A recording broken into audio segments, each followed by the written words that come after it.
Let's go ahead and get started. My name is Phil McGuire, and I'm here representing Shelby Coalition. We are a co-convener with the Department of Commerce on this event. It's my great pleasure to moderate this panel. On the panel today, we've got people who will tell us about, I think, some real success stories in Kansas. It'll be up to us to think about and ask questions about their applicability throughout Kansas and how they might kind of shape conversations about where we are and where we need to go. So that's really the intention, to talk a little bit about some success stories, some opportunities in Kansas moving forward, and to think about how they might be applicable outside of these specific examples. I've asked everyone to be prepared to speak for about 5 minutes about their organization, about what they have to share with us, and then I'll ask a couple of questions, but really would hope to open it up to the audience as quickly as possible to get a real dialogue going. Rick, do you want to tell us about yourself and about ValueNet? Sure. I'm Rick Tidwell. I'm from Emporia, Kansas, and almost a lifelong resident of Emporia. Give you a little bit of background. 3 partners and myself started a small long-distance company in Emporia, Kansas in 1982. We were the first alternative long-distance carrier to certify in the state of Kansas. We grew that company out, it was known as Value Line of Kansas. We grew that company out into a statewide organization. We sold telephone equipment, long-distance services, and in the mid-90s got involved in local telephone service. We had always had a dream to build our own networks in second and third tier markets, towns anywhere from 10,000 to maybe 50,000. And when local service came into being, we saw that was going to become more of a necessity than not to move forward. We ended up selling our company to a startup in Kansas City, the name of Verge Telecom. Verge Telecom had that same plan. They were going to grow into second and third tier markets in Kansas and Missouri. Things changed. Wall Street got involved. A lot of money hit Verge. The picture changed. Wall Street was excited about the idea, but they wanted us in the NFL cities. They wanted us in Houston, St. Louis, Dallas, etc. So the company went that direction. My partners and I eventually left that company and went on about, did various other things for a while, but 3 of us continued to live in Emporia, and we continued to see Emporia getting put on the sidelines. There had been, for a little point in time, some pretty good broadband. At the time, they didn't call it broadband, but there was fiber connectivity into Emporia. It was put together by a group of 28 independent phone companies in Kansas. About the time we sold our company, they sold their company. That company, in turn, went through a couple of sales and ended up in the hands of Verizon. And by the mid-2000s, Verizon had control of that fiber, and they had not renewed the leases to this original group of companies, and they had pretty much closed off access to this network. So it landlocked Emporia. I was working in 2009 in the wireless industry. Still felt we needed to do something. We heard that this group of these 28 independent phone companies in the state was putting together a plan to build another fiber network because of their own needs. I talked to them and found that they were going to be going near Emporia because they had a need to get to a couple of their phone companies south of Emporia. We ended up putting together an agreement before ValueNet actually became ValueNet, to share construction costs to go through Emporia to get connected to what we refer to in the industry as middle mile fiber connectivity. That finally gave us the bandwidth that we needed to actually do something in Emporia. We then proceeded to try to find some money. It seems that this business is fairly capital intensive. You can't do it out of your pocket. We set out with a business plan, put that plan together, and set out to raise at least $4.5 million to get us started. We started with the local community, expected that we'd have to go to Wichita and Kansas City, maybe St. Louis to get investors. We found $5.4 million in Emporia, Kansas. We now have 58 investors in the company. We started a fiber optic company with the intent, I say a fiber optic company, it's a broadband company. Fiber is our medium.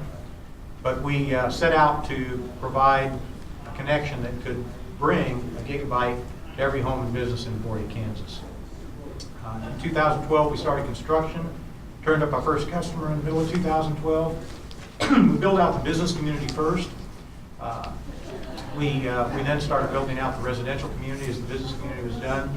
Fast forward to today, we raised an additional $2 million with local capital in the last year. We obtained about $5.5 million worth of bank loans and are continuing to build out our network. We're about 65% complete. We have about 2,000 customers in the community now. We have over 52% of all the business in town, and we're getting more every month. We're adding about 100 residential customers a month. By the end of this year, we hope to have 85% of the city built. By the middle of 2016, we'll have the city completed. We'll be cash flow positive in 2 months, so we're standing on our own 2 feet. What's unique about us? I tend not to think that much is. We're a group of guys that got together and were business people, created a business plan, beat that business plan up pretty good before we implemented it, and set about to go about our business. We do provide IPTV, which is known predominantly as cable TV, but it's delivered in an IP fashion. It's very high quality. We provide internet services up to a gig, and we provide voice services from local voice analog circuits to PRIs to Civitrons. So pretty much the gamut. We serve the community with 3 gig of broadband connectivity now. The bandwidth usage is going up daily. We actually are at about 1.8 gig in usage by about 8 o'clock at night. The business community used to be the big provider or big user of internet. No, it's the residential customer. We see the streaming traffic start to climb at about 5 o'clock, and by 7:30 at night, it's running pretty hot. So that's kind of our story. I want to explain to you today a little bit about how we did it and how it can be done in other communities. I think there's several different avenues to go to get fiber in the community. But in a community of, I say under 50,000, but probably a community of under 100,000, the community itself is going to have to get involved and have to want that to make it happen. Hey, thanks, Rick. Brian, you want to tell us a little bit about Zayo and a recent acquisition here in Kansas? Sure. So happy to be here. My name is Brian Prophet. I'm with Zayo Group. Zayo is one of the newest entrants to the state of Kansas. We've had some network around Kansas City. We had made announcements at the end of last year that we were building a new long-haul route through Kansas from Omaha to Dallas. December, we announced an acquisition of Ideatech. Ideatech adds about, what's the statistics? Ideatech adds about 1,800 route miles of fiber throughout Kansas. Very dense footprint in Wichita, anchored based on 600 cellular towers as part of our Fiber to the Tower initiative, bringing in 100 additional buildings on net throughout the state in existing to our footprint. Zayo, based in Boulder, Colorado, we're in 319 markets in 8 countries. We started a little over 7 years ago at this point. I've been with the company just about 7 years. We started in all of those Tier 3 and Tier 4 cities. Some of our earliest acquisitions were in places like, Parkersburg, West Virginia, and some of the rural areas of Pennsylvania and Ohio. We've been deeply involved. I got involved in the Shelby community as part of the BTOP initiative. We participated in 5 of the BTOP projects in very rural areas in Minnesota, Indiana, Western Ohio, a few of the other markets around the country. We've worked with Internet 2, which is part of the research and higher education community on the Northern Tier project through Montana and North Dakota. Been very actively involved in providing middle mile services and supporting companies like Rick's. We're excited to be here to do those kind of things and continue that offering. We're also a global Tier 1 ISP. If you look at the Rensis data behind Google, we rank number 2 from the most peered networks. And now that we've got I've worked with Stanley Adams for a while through Shelby, and now we're very excited to be here in Kansas. We build about 3,500 miles a year consistently of new fiber assets. We've got 81,000 route miles of fiber throughout the U.S. That equals about 6 million fiber miles in total around the globe. We're in 46 states here in the United States, as well as Washington, D.C. Again, it's 319 markets. If you look at on-net buildings, the number of actual locations we serve, so it's not all long-haul transport, that's 16,000 on-net buildings that we have, 756 carrier hotels and data centers, 650 carrier pops, and about 4,200 cell towers, and about just shy of 10,000 businesses that are on net today. So from everything from the major data centers and co-location facilities to most of the major carrier exchanges, major peering exchanges with Netflix, Google, most of your major carrier hotels and cloud and content providers, we provide access to that to extend that to the edges to those tier 3 and tier 4 markets. And we provide a lot of public-private partnerships. We work with a number of the cities, municipalities, states on these public-private partnerships and finding creative ways to expand that network footprint. Hey Garrett, so we've heard a lot about fiber today. Let's expand that a little bit. Let's hear about Mercury. Yeah, absolutely. I'm Garrett Wiseman. I'm the CEO of Mercury Wireless and Mercury Networks. I'm grateful for the opportunity to come back here and speak with all of you. I'm from Kansas. My family is, well, I grew up in Topeka, Kansas. My family's from Centralia, which is population 500 roughly. So rural economic growth is something that really hits home with me. We founded Mercury in 2007 after seeing a lack of demand for broadband internet and a lack of viable options. We took a different approach than what a lot of other wireless operators did, and that is the traditional wireless model was very cowboy, I guess I would say, very pieced together. It was networks that were kind of built from whatever was available, and we took a different approach to things. We decided to build more of a carrier class network and really invest in our infrastructure. And the reason that we did that was to reduce the operating expense. So we had a higher capital expense. We spent more money on the infrastructure initially, but we were able to significantly reduce our operating expense, and that's one of the reasons that our company's been so successful. In 2013, we had really started to refine our operating model. And by 2014, or in 2014, we launched our second network in northern Indiana.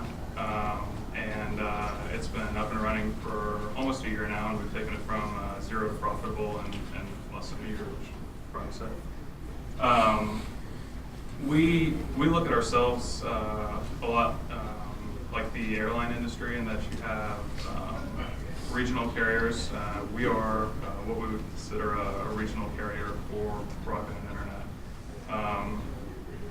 In wireless, and I'm sure it's the same in fiber also, you have Sprint, Verizon, and AT&T, which focus on your metropolitan markets, your Chicago's, your New York's. And very similarly, you have companies like American, United, and Delta, which focus on your A and B markets, flying between Chicago, Kansas City, and San Francisco. So why doesn't Delta fly between C and D markets like Wichita, Manhattan, Topeka, Salina? Why do they contract to companies such as Delta Connect to run those routes? Delta, I think, wouldn't be profitable serving those markets because of their business model. It's a different business model. The regional airline, for example, is a different business model. You have the same person that takes your ticket, that loads your bags, that checks you onto the plane, and we have to have a very similar approach as a rural operator. Taking that a step further, Delta Connect couldn't go to Boeing, for example, and say, I need a new jet that does X, Y, and Z so that I can better serve my customers. And until recently, that's been a huge problem in our industry. Tier 2 and Tier 3 operators, such as ourselves, have been forced to build our business around a technology versus have a technology built around our business, simply because we're smaller operators and don't have the buying power. So we recognize this as a problem, and rather than continuing to try and convince other companies to build technology solutions for us, we decided to go out and do it ourselves. In March of last year, we acquired a WiMAX radio manufacturer out of Santa Clara, California, which is PureWave, and set up our own research and development to extend the technology, or not extend, but enhance the technology. Our radios that we manufacture are used in over 250 networks worldwide. Kansas and throughout North America. Africa has been a booming market for us, and you think we've got problems here, it's another world. Southeast Asia, Latin America as well. So we started developing a platform for fixed wireless operators such as ourselves, and shaping a technology around what we needed. So actually later this year we're going to be releasing some new products that I think will be very beneficial to what we're talking about here. At the same time, in parallel with that, we were also just received $4.7 million in grant funding from the FCC. The FCC set up a experimental broadband program that they allocated $100 million to, I believe. 75 million of that was for fiber projects. 15 million was for what they consider Category 2 funding, and then there was another 10 million for Category 3 funding, which you have to provide 10 meg or better service to fit into those groups. We received the funding for Kansas. I can't say where yet, but we are putting that money into Kansas, and we're serving an additional 10,000 homes in rural Kansas. In addition to that, we're also building on our own as well, or continuing to build on our own as well, and have plans to cover another 7,500 square miles in both Indiana and Kansas this year. So we're growing. Okay, that's great, Garrett. So, lest you think that only technology companies have innovation, we also invited Heather Morgan to join us to talk about an innovative approach she's spearheading called Project 17. Yeah, which one of these does not look like the others? I'm Heather Morgan. I'm the Executive Director of Project 17. Project 17 is a 17-county regional economic development project in southeast Kansas. Some of the communities in our region, Pittsburgh and Fort Scott, have been here, and you've heard from some businesses. When we talk about economic development with community leaders, not everyone is enlightened as the communities you might have heard from. And so as we talk with businesses, obviously broadband was an issue.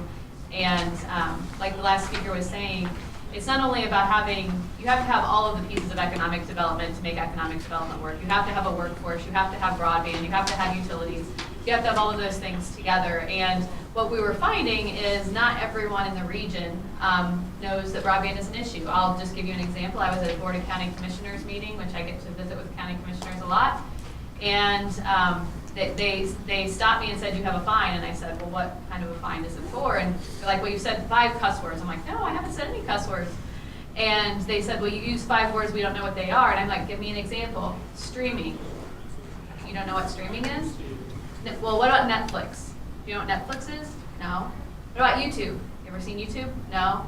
So something that what I do is go around and talk with county commissioners about what are our broadband needs. When you talk about, it's not only about accessibility, is the fiber there, it's about affordability and then adoption. Some of the communities in our region are very rural, very disconnected, but very much have a need for internet. I was in 2 retail places in our region recently that they're still using dial-up to process your credit card to pay. And someone was on the phone, they're like, "Well, you have to wait, someone's on the phone." And I'm like, "Wait a minute, are you on dial-up?" And they were wondering why I was asking, but so that is still a reality in a lot of our rural communities, that we still have dial-up. People are still, stopping for phone calls. And so what we're trying to do with our project is what could a regional approach be? What might a regional approach look like? With our bigger communities, obviously going to be a very important part of that regional approach, because that's where the rooftops are.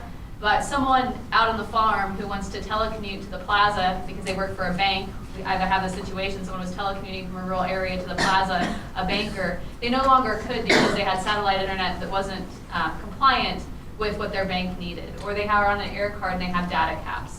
So what we're trying to do is educate policymakers, educate communities, and educate business people about why what they have today might not work for economic development of tomorrow, why the car dealer on Main Street needs to be able to have fast internet to fix the car when all of the solutions are in the cloud.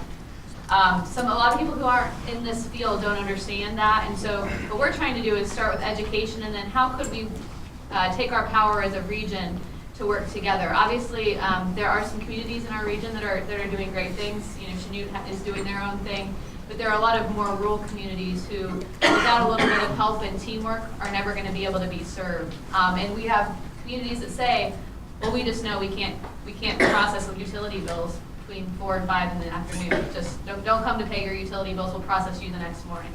So how do we stop what we just can't and get to a point, well, what might be possible in the future, and starting to have some of these conversations on a regional level. Earlier someone said, you know, these cities don't have professional city managers. They don't have professional IT people in a lot of cases. How does that small town that has a volunteer city commission, how do we make sure that they're served along with the people who have the professional city county managers who can do this work for them? And so that's what we're really trying to do, is educate and talk about, you know, not only accessibility, but affordability and adoption, which they all go together to make the economic vitality of the region a success. And I'm going to apologize, I have to leave at 4:15, so when I get up and leave, y'all will know why. And that's our fault, Heather. Sorry about that miscommunication. I'd like to, I've got some questions here, but I'd like to offer up this panel to the audience first. If you have questions, I just ask if you could introduce yourself and your organization.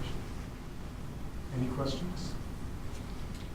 All right, well, I'll certainly start us off. I think we have one. Oh, yeah, please. No. Sorry. I guess what, in your introductory remarks, all of you talked a little bit about what's sort of innovative about your approach. There's some discussion of innovative approaches to raising capital. There's innovative approaches to education and collaborative efforts. Obviously, the middle mile offers opportunities for public-private partnerships that can be innovative, and new technologies or looking at wireless can be innovative. But let me ask you to make a finer point on it, and really anyone can take this. What is it that you'd want to share with the audience that you think is kind of an innovative piece of what you, in your example, have brought to bear to broadband deployment in rural Kansas or in the communities that you're working in? Rick, do you want to tackle it first? You guys want to take that first? I don't know that it's innovative, but in our model, we felt we had to have the community invested in what we were doing. When somebody like us comes into the community, unless it's a very, very rural area, you're going to have at least one competitor. You will usually have two. You usually have AT&T in the cable country, the incumbent telephone company. And by the way, if any of you are in towns that have independent telephone companies, I'm making an assumption that you probably already have fiber or you have reasonable broadband service. It may not be as cheap as you'd like it, but you probably have it. The federal government's seen clear to fund the independent telephone companies pretty well so that they can do what they need to do to handle those areas. So we're really talking about communities that have the large carrier, and in our part of the country it's AT&T, and probably have a cable company. Well, for us to be able to go into a community and compete, we've got to get some market share.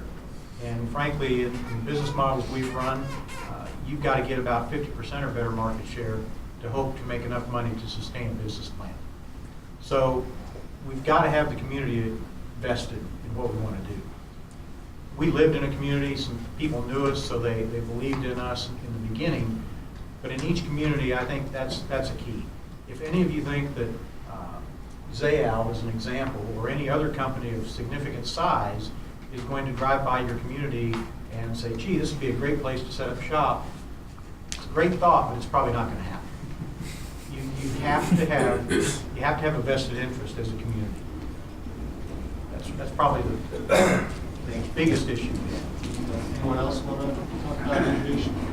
And I'll add to that, when you're looking at these public-private partnerships, Rick's right. You have to think of it as, as you're single and you want to date, well, it's not going to happen if you don't leave the house, and you've got to figure out what it is you're looking for. When you're looking at a matchmaking status, as you're trying to find a partner, you've got to think about what that playbook looks like, what that corporate partnership is going to look like, and you've got to think about what are the assets that you bring to the table. As a municipality, you have to think about, do we bring right away to the table? Do we bring a collaboration together that we've already got the schools, the hospitals, the libraries, the government, a large anchor industry there that wants to help facilitate that. And you've got to think about what are some of the scenarios that we're looking at, and what are the pains. You've got to think about what the base level things that you bring to the table are. When a carrier like us is looking at these public-private partnerships, especially with these smaller cities, your cash is not always the biggest asset that you bring to the table. Unless you're coming to the table and you found $5.4 million in Emporia, congratulations, that's amazing. But unless you've managed to do that work in advance, a lot of times it's the innovation and the infrastructure and the right-of-ways that you bring to the table that are the biggest assets in helping a carrier to be enabled to support you. I just add that from a city accounting perspective, having a staff person who is customer friendly, i.e. working closely with the provider that's returning phone calls, that's breaking down those bureaucratic hurdles that exist at every level of government, that's a value not to underestimate. And as a community is courting a provider and saying, I want broadband, when you don't return their phone call multiple times and you're not a good partner in that way, it's not as if the providers need to be catering to you. In some ways, the communities need to cater a little to the provider as well. So it's kind of a double-edged sword, and there's got to be a lot of working partnerships, and somebody, maybe a point person who's on that project, so that everything isn't getting derailed and the company's not getting frustrated and moving on down the line because the city or county isn't cooperating when they maybe think they are. But when you've got staff that's so stretched so thin, really making sure somebody's dedicated to making sure that right away bureaucracy is beat down and all the things get through the regulatory process. Yeah, we believe that the best approach to broadband deployment is a combination or hybrid fiber and wireless. It doesn't make sense to drag fiber everywhere. It'd be nice, but it just flat out doesn't make sense. So that's where wireless really steps in, doing fiber to the tower or and extending that final mile with wireless technologies. So I talked about acquiring an equipment manufacturer, and we did that so that we could really push the development of this technology. We've based our operations out of Santa Clara, California, right in Silicon Valley, where we have access to top engineering talent. And we're pushing the technology, or taking it the next step, and being able to deliver gig plus off of a tower, and not just from fiber connection is what we're doing. And I think that's critical to reaching these last miles.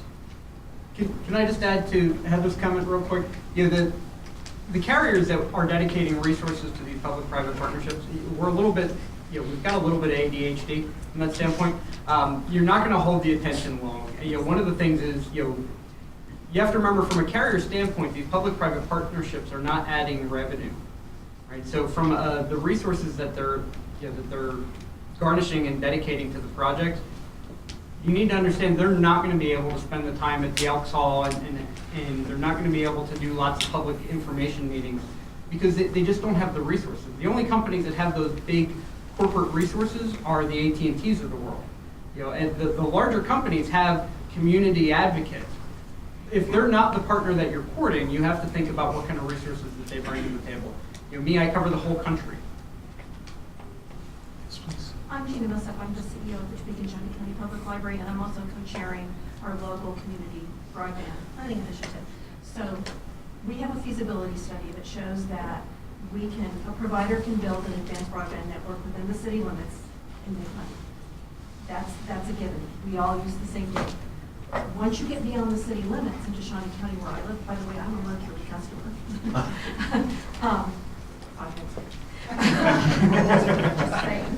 One out. Thank you. I know it could be, I think I have some router configuration issues. But what we need to learn is those incentives that local government can provide, in addition to, say, right-of-ways. You know, what's going to make you take a look at, okay, there's a business case to be made for a build here, but not here. But the reality is, that's our community, and we're not going to leave people behind. I think when you start looking at that, the first thing you have to figure out is these projects, even when we come into an area to build out a network, it's phased. Nobody's coming in and making everybody's needs met day one. You have to take a longer view of this. Your problem, the internet didn't start yesterday and the problems didn't start yesterday.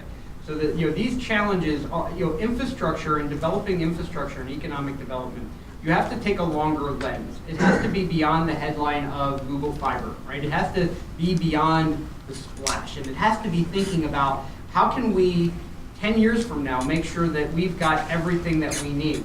We're going to get there in 1 to 2 to 3 year increments. It's eating the elephant one bite at a time.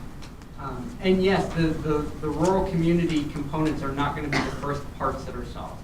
The economic systems don't work to start in the outskirts.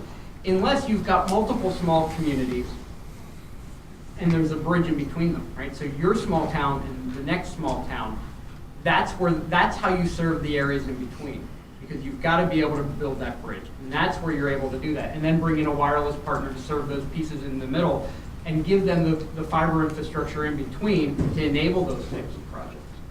You look at rural North Carolina or rural Virginia versus rural Kansas are two different animals as well.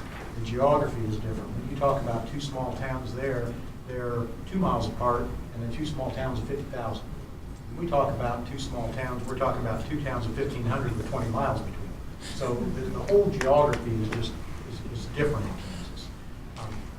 The other thing I'll mention is Topeka versus any city of 50,000 or less in Kansas are two unique situations, I think. In Topeka, because it's a state capital, and you've got some fairly good-sized players there, they're going to at least make a stab at providing service, if you will. And a provider like myself or a provider like Zayal to go into Topeka, for you guys, there's probably enough business there you can find your niche. For somebody like us to go into a Topeka or for a third-tier carrier to start up to go into those areas is probably going to be a real uphill battle, because you've got some deeply entrenched incumbents with deep pockets and you've got a big enough market. They're at least going to make a stab at competing. You go into some of the smaller communities, and I'll give you a little history here. Most people remember, there's a lot of people here as old as, well, maybe not as old as I am, remember cable companies when they were regulated. Cable TV companies came into being because many of us in Kansas couldn't get TV. So the cable companies came into being so we could get the Wichita, Topeka, or Kansas City networks. That evolved, and in the late 90s, cable was deregulated. Along about the same time, a few years after, but over that same time period, telecom was totally deregulated. Before deregulation, those things were public utilities and they were monopolies. They were regulated, but they had to provide the service. Well, that world has done a complete 180. Nothing is regulated, and competition is allowed everywhere. And the other thing that's happened is the wonderful spreadsheet has become a standard. So, in my opinion, accountants run the world. And accountants in a major corporation are looking where they can invest their money the most wisely. I had a friend of mine at AT&T explain to me very clearly a few years ago that $1 spent in Dallas County, Texas is a lot better spent than $1 spent anywhere in Kansas. It's just fact. So the larger companies are going to invest where they see a good return on investment. We're all somewhat that way. But that opens the door for smaller companies, for private-public partnerships like you talk about, Brian, for a local community figuring out how to invest, and maybe not monetarily, but invest with a private company in their community to build something. And that's why you won't see, I don't mean to be bashing AT&T, that's not my intent, but they're the biggest and they're out there. They're not going to invest in a fiber network in every town under 50,000 people. They have better places to put their money. And it's not that they don't like small towns, it's simply a fact business. Garrett, it seemed like in Gina you had a satisfied customer there. Is there, do you or Heather have anything to sort of share with the audience about elements of wireless broadband service that might be misunderstood? It feels like in some ways there's an opportunity here for you to describe a little, make a pitch for fixed wireless and how it's an important part of any sort of solution. Yeah, I think, I mean, LTE is probably the biggest thing to talk about, and everybody's preaching LTE, LTE, LTE, and it's just gotten so much marketing hype behind it, but there's so many misconceptions about it, and it's more hype than anything. I mean, they are doing some innovative things, no doubt, but the fact is, LTE was designed for mobile networks. It was designed for carriers like AT&T and Sprint and Verizon. It was a group of them that got together and said, we want this feature, we want this feature, and we want this feature for mobility. So I think what we're doing in that we're developing new solutions that are specifically for fixed deployments. I mean, we've gone to WiMAX, we've gone to LTE, we've pulled features out of each of those technologies, and we're also taking a practical approach. So we're bringing theoretical knowledge to the table and also practical knowledge, and we're trying to build a better wireless solutions to expand what we're doing currently and what other providers are doing currently. And we're also trying to do it on the same infrastructure. So we have all this hardware infrastructure in place, and fiber companies are the same way, and they continue to advance what the switching and everything behind the technology does. So that's the approach that we're doing. It's like upgrading the operating system on a computer. We're taking it from Windows 7 to whatever is next, Windows 1 or whatever's out there now. And that's the approach that we're taking. I think one of the things I hear as I travel throughout the region, fiber to the home is the buzzword around Kansas these days, and everybody thinks they want fiber to the home, but a lot of people, policymakers, don't understand how expensive fiber to the home is and how for small communities fiber to the home is not going to be the answer. And so helping them understand the difference between fixed wireless and mobile, where you have data caps. When I ask them, when they tell me who their carrier is and they're on an air card, I said, well, what's your data cap? Most people don't know. I know, I can tell you, because I can stream like 2 things and be at my data cap. So I don't stream anything, obviously.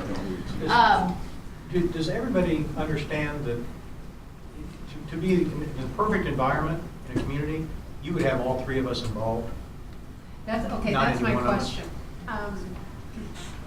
Given all that you have said, and given a rural community of 3,000, 5,000, 8,000, that's 20 miles, 30 miles, the Kansas geography that you painted the picture of. Given all that, and given the fact that our rural communities, I really think are in a position today that they can't wait any longer for the business case to be made, that the other providers are going to come in and establish fiber and run a business, internet service provision business. That it's just not going to happen. And the longer you wait as a rural community for that business case to be made, the further you tailspin. Your businesses don't create revenues, your citizens aren't connected, your kids can't do their You get research larger, for you their get smaller. homework. I mean, you're going the wrong direction.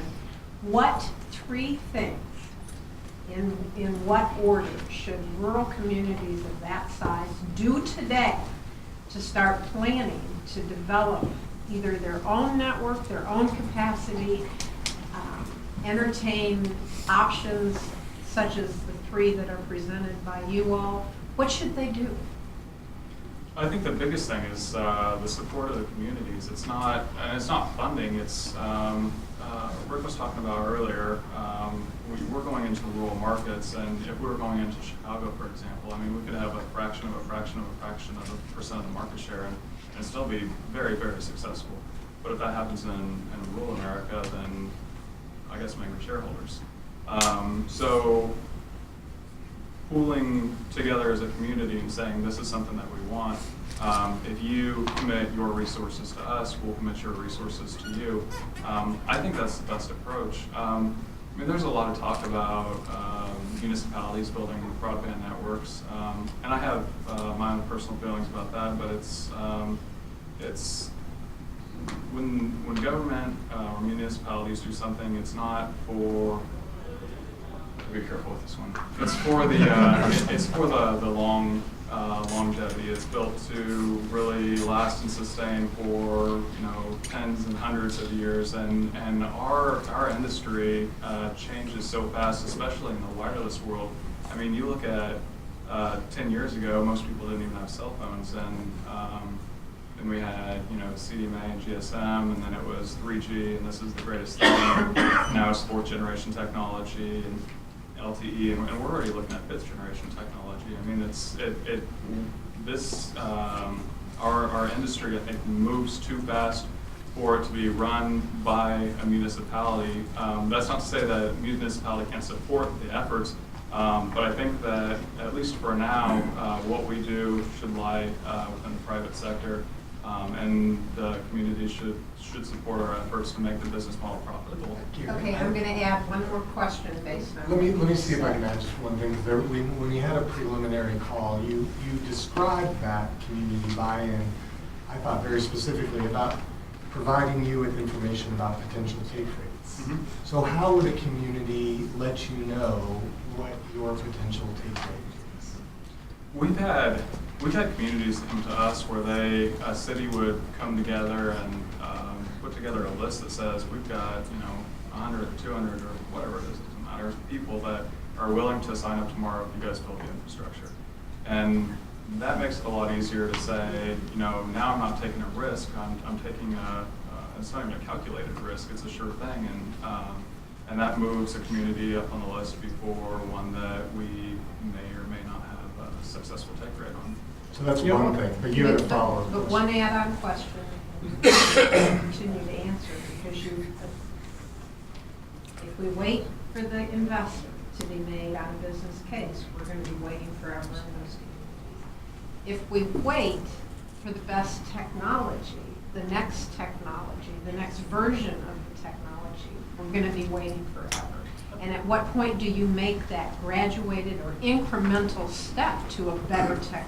Let me throw that question back at you. What would you do as a community if you knew nobody else was going to build? What's your next step? Having done water and electrical infrastructure, the first thing would be assess demand. And At what price? That's the key that you left out when you said assess. Sure. What we've seen historically, and I was against the bill in Kansas last year. I'm against it for a slightly different reason. I don't think we should have to legislate people to keep from making poor decisions. But I do think it's normally a poor decision. It won't be every time, but the majority of the time it's a poor decision for a municipality to do this on their own.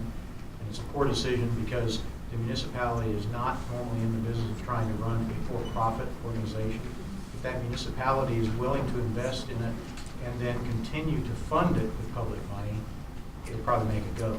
But we've seen hundreds of these around the country that have been built and then defaulted because the municipality was great at building it, but was not great at operating it. And I think going forward, they need to be operated as a private type of enterprise. That said, there's lots of ways for communities to pair up or team up with the private sector. If the community says, we need this, and we'll float a bond issue in a town of 1,500 people to build this, and maybe it's $1 million. They build the fiber network, somebody else operates it and leases it from the city at a profit to the city. Those can work. They win for everybody. The other thing that you'll find if you start looking at the business models carefully is the $35 or $40 internet service plan for a gig is never going to work.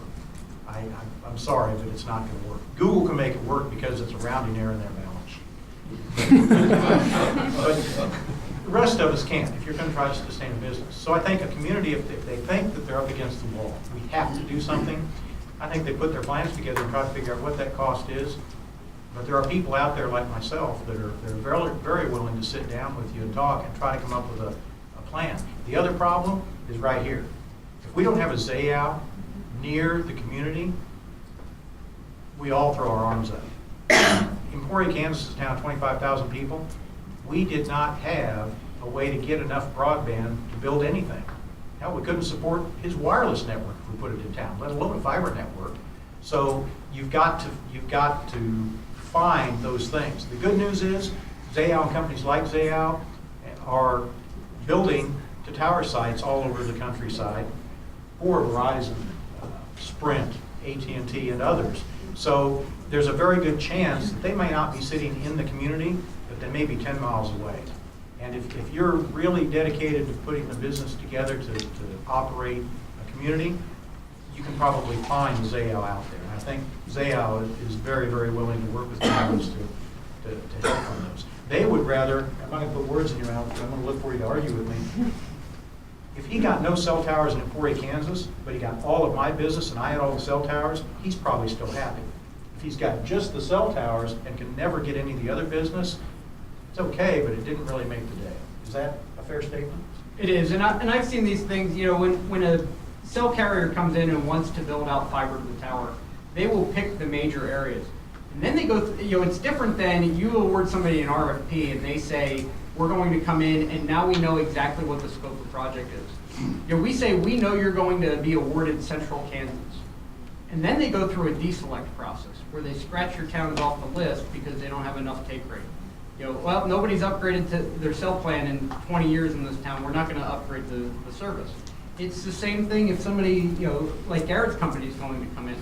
You know, you can have a petition saying we all want better broadband. Would you be willing to, you know, part of that petition is, would you be willing to sign your name next to it saying that you would spend, you know, $50 a month for 5 years consistently? If you're not willing to do that, then you're not really committed, right? So an infrastructure provider, an uphaul, you know, an upstream provider that's going to get you to the actual internet, just because you've got fiber plugged into your house doesn't mean you've got an internet connection. There's a lot of steps in between, and that's where, you know, all three of us and other players in this room that we've met with are all critical. You know, if you have the fiber, let's talk about that. If you've got fiber and you've got a plan for wireless for pieces that we can't get, and you've got, you know, a local operator to run it, you've got to figure out what that deal framework looks like as part of the public-private partnership. You know, are you going to own the fiber? Are you going to contract with somebody to build it? Are you going to have somebody, you know, a company like us operate or Rick's operate your network that you've built under bond issue? There's a lot of different ways to do that. To try and go, I think I'll concur with both of these gentlemen. We don't think that you going out, building it, operating it, and becoming a carrier is any better than us coming in and being your water company. It's not your core business, and it's not what your citizens are counting on you to do. Finding ways to partner, to remove the hurdles, to get through the DOT and the permitting office, to make those right-of-ways available. When you're putting in a street, put in conduit. Don't ever put in a street again and not put in conduit. It makes no sense. Those are the kind of things, it's not just what are we going to do to get fiber today, how are we going to change the way we operate in the future so that we're thinking about that. So what Heather, we lose you, I'm afraid, in just a couple minutes. But we had planned to kind of do a quick sort of Ignite style 3 things that you wanted to, that each panelist wanted to leave with the audience to think about. Did you have anything you wanted to share? Yeah, I just think that there are communities who are doing their level best to attract providers, and there are still hurdles. So anything that we can do to help those communities who are being progressive, who are taking all the right steps, but the business case still isn't working out. Hopefully some of the things we've learned today might help, but there are going to be those communities, and how can those communities partner together on a regional level to bring enough book of business to make the business case work and build those bridges.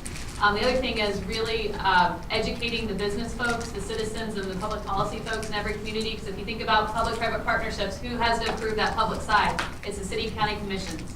And if the city and county commissioners don't understand the need for broadband in your community, you're not going to pass a bond issue.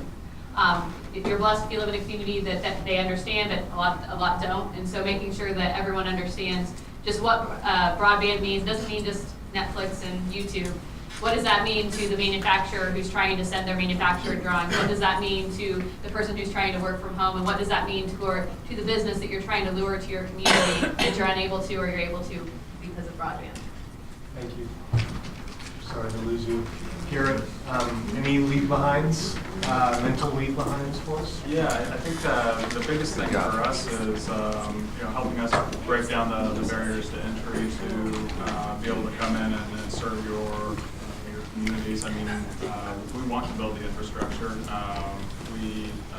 And the more that communities can pull together to break down those barriers, the easier it is for us.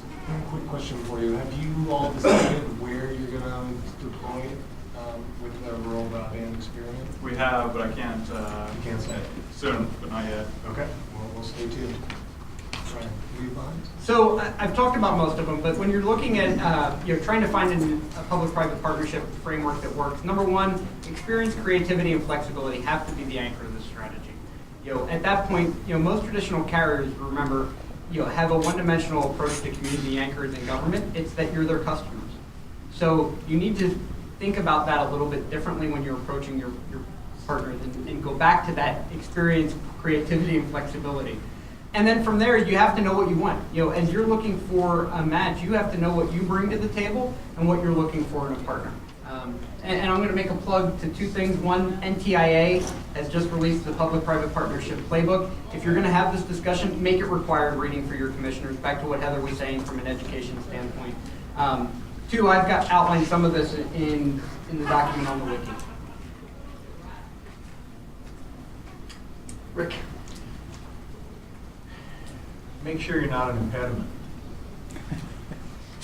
So many times we've talked to a number of communities in Kansas, and they're wanting to do the right thing, but what we hear is all more of an impediment to us trying to move forward in exploring the possibility than not.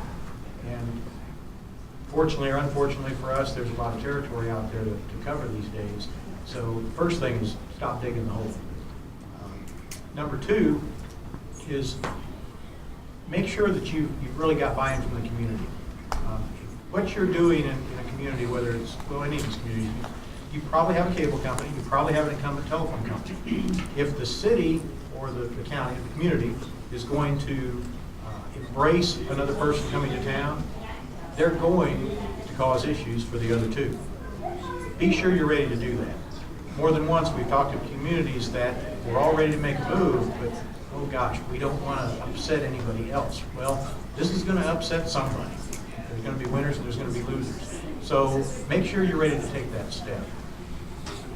The third is to, again, get this, the idea of pre-signs is huge. Now, I'm not saying that you've got to go out and pre-sign everybody, but you've got to have done your own homework internally in the community. Just because I think our community needs this doesn't mean that 50% of the community thinks they need it. There's a lot of people that are probably not weighed in. You have no idea their opinion. So you've got to hold some town meetings. You've got to make sure that the communities are really behind this. In towns the size that we're talking, and I'm going to exempt Topeka, Wichita, and Kansas City, but in most of the other cities in Kansas, especially towns under 25,000, we can't make a business case unless we can get both residential and business service. Nothing against people that have built fiber networks in small towns for business, but if they've done that, I'm probably not going to be very interested in going in to serve just the residential market. We can't make it on just residential. We can't make it on just business. We've got to be able to get both. So we're running up against the end of the hour. We started a little late, so if you gentlemen would buy, I would have any last minute questions that folks are desperate to ask. You've answered them all. Perfect. All right, if you join me in thank you.